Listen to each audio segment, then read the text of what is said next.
గతంలో ఎప్పుడూ లేని విధంగా పాత బస్తీలో ఆచూకీ లేని 60,000 మంది ఓటర్లను జీహెచ్ఎంసీ గుర్తించింది. మరిన్ని గుర్తింపు కార్డులను పరిశీలించాల్సి ఉండగా ఎన్నికల తేదీ దగ్గర పడడంతో అధికారులు పరిశీలన కార్యక్రమాన్ని ఆపేసినట్లు సమాచారం.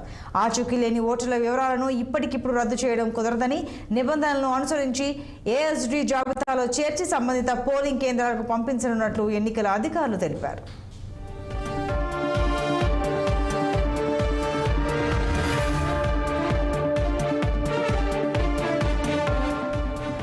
హైదరాబాద్ పార్లమెంట్ పరిధిలో 22 లక్షల మంది ఓటర్లు ఉన్నారు. అందులో 6,72,404 బోగస్ ఓట్లు ఉన్నాయని గతంలో కాంగ్రెస్ నేత ఈసీకి ఫిర్యాదు చేశారు.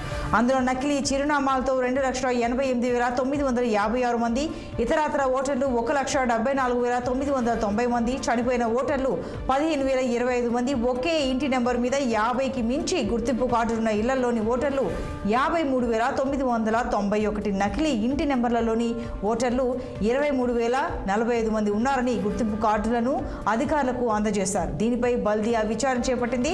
చనిపోయినట్లు చిరునామాలో లేకపోవడం, విచారణకు వెళ్లినప్పుడు అందుబాటులో లేకపోవడం వంటి కారణాలతో అనుమానం ఉన్న 60,000 ఓట్లను ఏఎస్డీ జాబితాలో చేర్చామని, వివరాలు సంబంధిత పోలింగ్ కేంద్రాల్లో ఉంచుతామని తెలిపారు.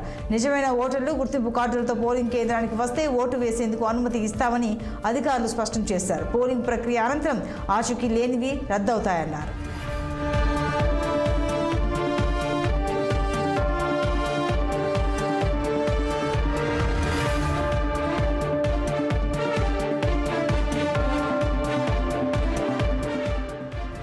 ఫిబ్రవరి 8, 2024 జారీ అయిన ఓటరు తుది జాబితా ప్రకారం హైదరాబాద్, సికింద్రాబాద్ పార్లమెంట్ స్థానాలతో పాటు కంటోన్మెంట్ అసెంబ్లీ స్థానంలో కలిపి 45,70,138 మంది ఓటర్లు ఉన్నారు. అప్పటి నుంచి ఇప్పటి వరకు మరో 1,50,000 మంది కొత్తగా దరఖాస్తు చేసుకున్నారు. వాటిని అధికారులు ఆమోదించారు. అదే సమయంలో 1,20,000 ఓట్లను రద్దు చేశారు. దీంతో హైదరాబాద్ జిల్లా ఓటర్లు 20,000 పెరిగి 45,90,138 లక్షలకు చేరుకున్నారు.